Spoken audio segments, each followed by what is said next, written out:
Buenas tardes, me presento. Mi nombre es Juan Pablo Granados Huerta, de la licenciatura de Pedagogía del 10º cuatrimestre y nuestro tema es problemas del lenguaje.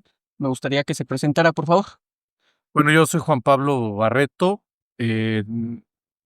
Actualmente soy investigador en el CONACYT, que es el Sistema Nacional de Investigadores en México, y me dedico a hacer investigación en problemas directamente relacionados con aspectos sociales, algunos de ellos epidemiológicos y temas de salud mental. Gracias, es un gusto que esté aquí. Y Gracias. vamos a empezar con la primera pregunta, y dice así.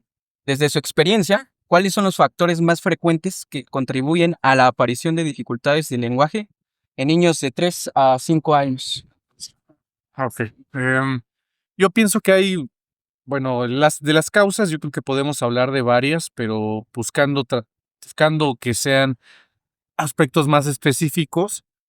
Podríamos decir que la primera de ellas es la orgánica, ¿no? Es decir, la orgánica me refiero a cuando el trastorno del lenguaje o el problema del lenguaje tiene que ver directamente con una disfunción cerebral, ¿no? Particularmente en el área vinculada con el lenguaje, que es el área de Wernicke.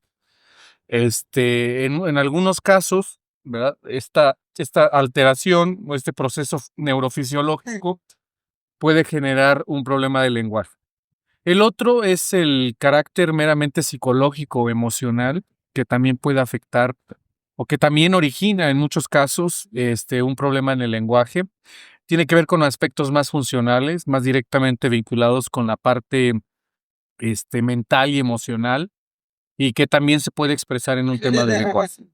Y una tercera creo yo que tiene que ver, aunque muchas de las veces se ha considerado como de menor relevancia particularmente, que tiene que ver con la parte social y cultural, ¿no? Es decir, aspectos de estimulación familiar, antecedentes familiares, lo que tú quieras, pero que tiene que ver directamente con el contexto, con lo social y con lo familiar.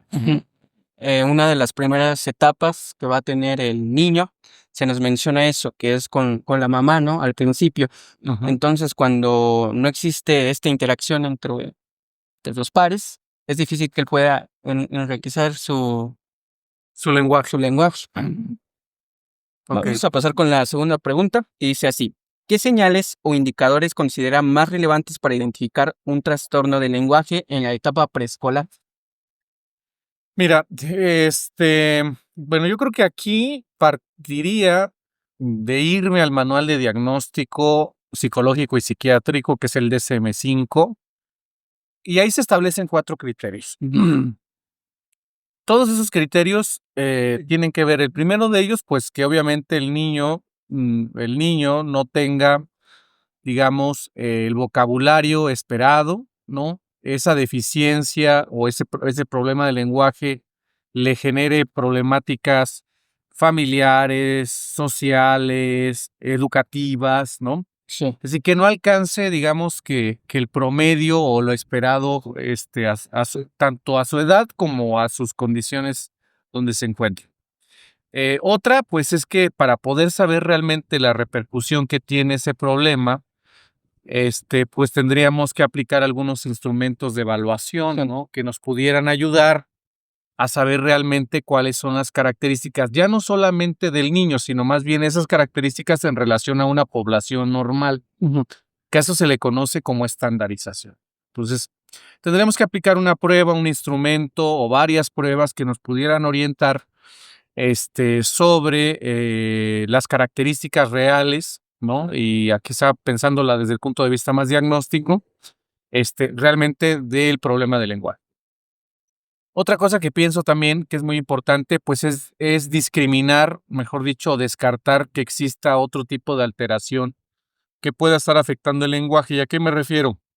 Pues una discapacidad intelectual, Sí. por ejemplo, un espectro autista o, por ejemplo, un tipo de retraso en el proceso del desarrollo, ¿no? Este tipo de situaciones presentan con mucha frecuencia una dificultad en el lenguaje. Entonces, se tendría que descartar, digamos, la posibilidad de la prevalencia de otro tipo de padecimiento, de otro tipo de problema, para podernos centrar realmente en un trastorno del lenguaje, ¿no?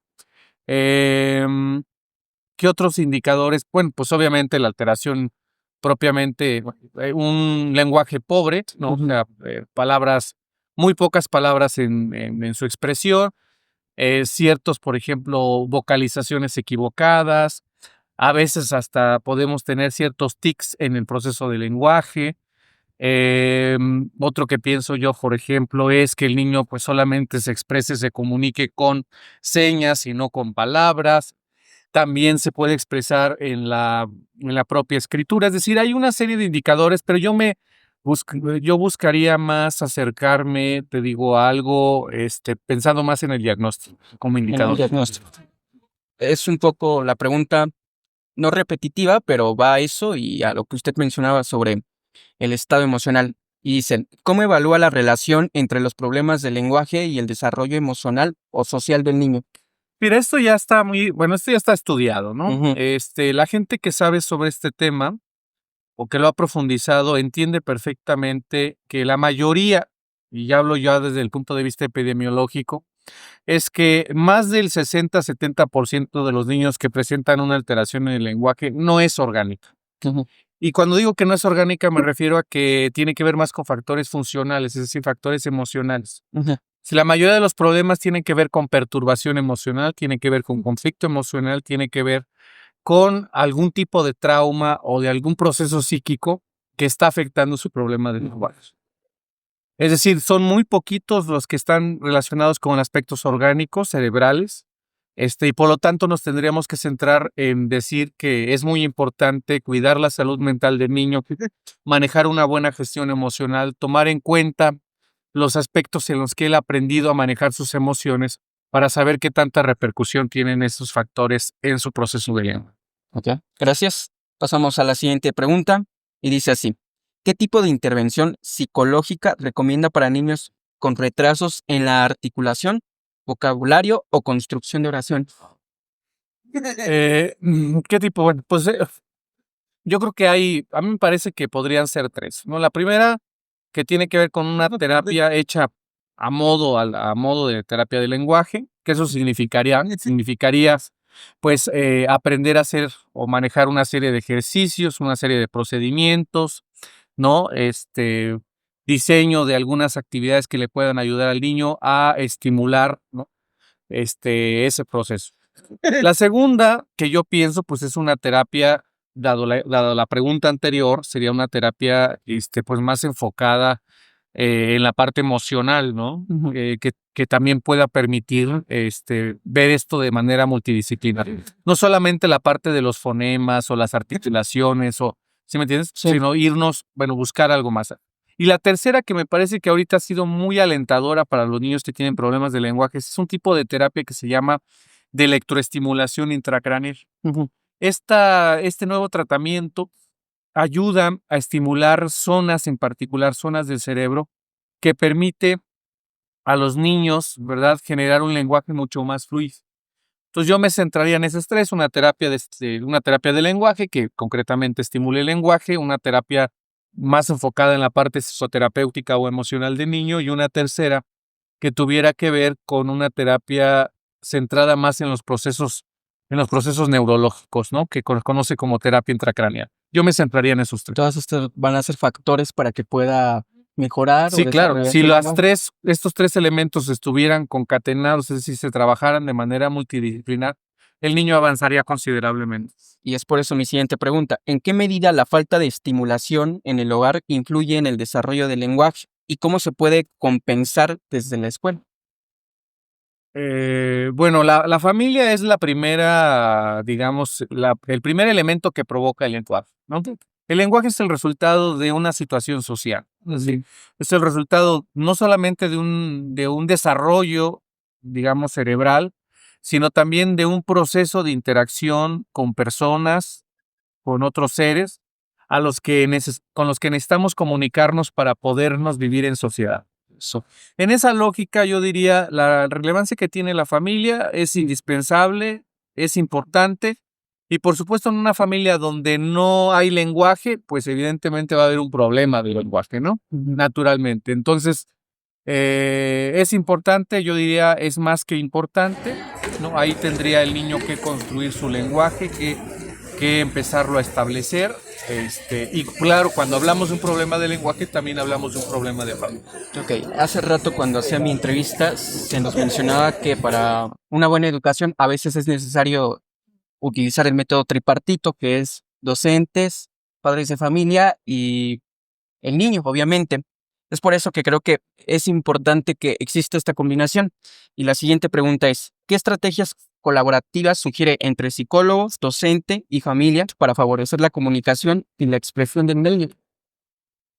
Bueno, mira, en mi experiencia te diría, lo más importante es que realmente la prioridad para estos tres elementos que comentas, sea el alumno. O sea, si no hay interés por ayudarlo, por favorecer, ¿no? Por estimularlo, por acompañarlo en este proceso, digamos, yo veo que es casi imposible, ¿no? Yo te puedo decir que de los casos que yo he visto y he atendido también, lo cierto es que si no hay comunicación, si no hay retroalimentación, si no hay corrección fraterna entre los que interactúan en este proceso, no se hace nada. No, cada quien lo hace por su lado y normalmente lo que está desarticulado no funciona. O no funciona como se esperaría que funcionara. Entonces, la clave sería pues, trabajar de manera colaborativa, cada Sí. quien en el campo que le toca, pero con la sencillez y con la humildad suficiente para poder dar oportunidad a que otro más se sume al proceso y se pueda trabajar colaborativamente. Eso pienso. Gracias. Ya se ha hecho mención acerca del que también tiene que estar relacionado con lo emotivo o la emoción. Y la siguiente pregunta hace referencia a eso. ¿Cuál es el papel de la autoestima y la confianza del niño al expresarse en el proceso de tratamiento de un problema de lenguaje? Bueno, mira, sí, la verdad es que la autoestima, que no es otra cosa más que la valoración de uno mismo, ¿no? Y lo que uno pueda, digamos, quererse, ¿no? Reconocerse, identificando todos los aspectos de tu persona, sean buenos o malos. Eso como concepto de autoestima.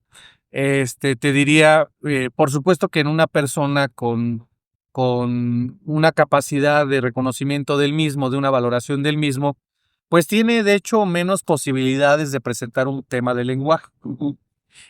Y si lo tuviera, pues tiene también más posibilidades de poder enfrentar ese problema de lenguaje de manera mucho más sana y de manera más, digamos, más focalizada, ¿no? Porque pues, son gente más ajustada, más equilibrada, ¿no? Pues para mí me parece importante el tema de la autoestima, habría que pensarlo, es más, te diría, los niños con problemas de lenguaje suelen tener con muchas seguridades baja autoestima. Ujú. Entonces, si se trabaja el tema de la autoestima como una condición psicológica y emocional a favorecer, estaría extraordinario, ayudaría mucho al proceso y permitiría alcanzar más rápido los objetivos. Gracias. ¿Qué actividades, ejercicios o dinámicas lúdicas consideran más efectivas para fortalecer el lenguaje en la infancia desde la psicología o desde este punto de vista? Mira, todo va a depender como el origen del problema del lenguaje, ¿no? Porque si es un tema orgánico, pues tendrán que utilizarse estrategias que permitan un proceso madurativo cerebral que desarrolle y que estimule la zona cerebral afectada, ¿no? Que en este caso sería el área del lenguaje. En otros casos, por ejemplo, pues por supuesto que si vemos que el problema del lenguaje tiene que ver con aspectos funcionales, que tendríamos que pensar en una psicoterapia altamente efectiva en el trabajo emocional o, por ejemplo, en la resolución del trauma, ¿no? Ujú. O sea que estrategias se pueden hacer, se pueden pensar, te puedo decir varias, pero lo más importante sería resolver cuál es el origen del problema del lenguaje para pensar qué estrategias serían las más indicadas. Ok. La 9. ¿Qué retos se encuentra al trabajar con niños que presentan dificultades graves de lenguaje y cómo los enfrenta? Mira, si son graves, significa que seguramente, es decir, si ya se ha hecho algo con este niño, es porque seguramente el problema del lenguaje es más orgánico.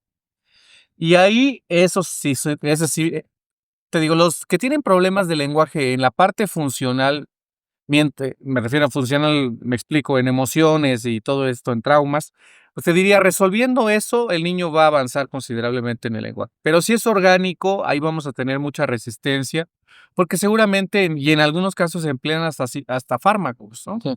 Para poder generar un proceso de lenguaje.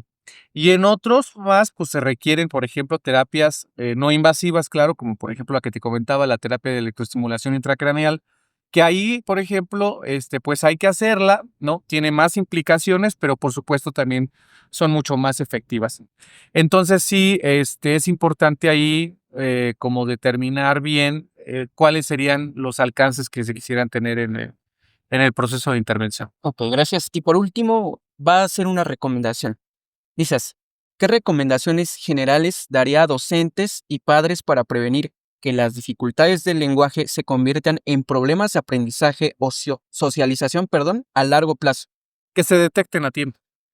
Yo creo que es el problema más complicado que nosotros tenemos en la clínica, bueno, en los consultorios, que es que la gente realmente vea el problema desde el inicio, ¿no? Yo tengo casos, por ejemplo, que llevan a un niño de 6, 7, 8 años con un problema de lenguaje, cuando le dice a la mamá, oiga señora, y desde que desde que tenía 3 o 4 años el niño ya hablaba así, o más o menos se comportaba del mismo modo, dicen que sí, ¿no?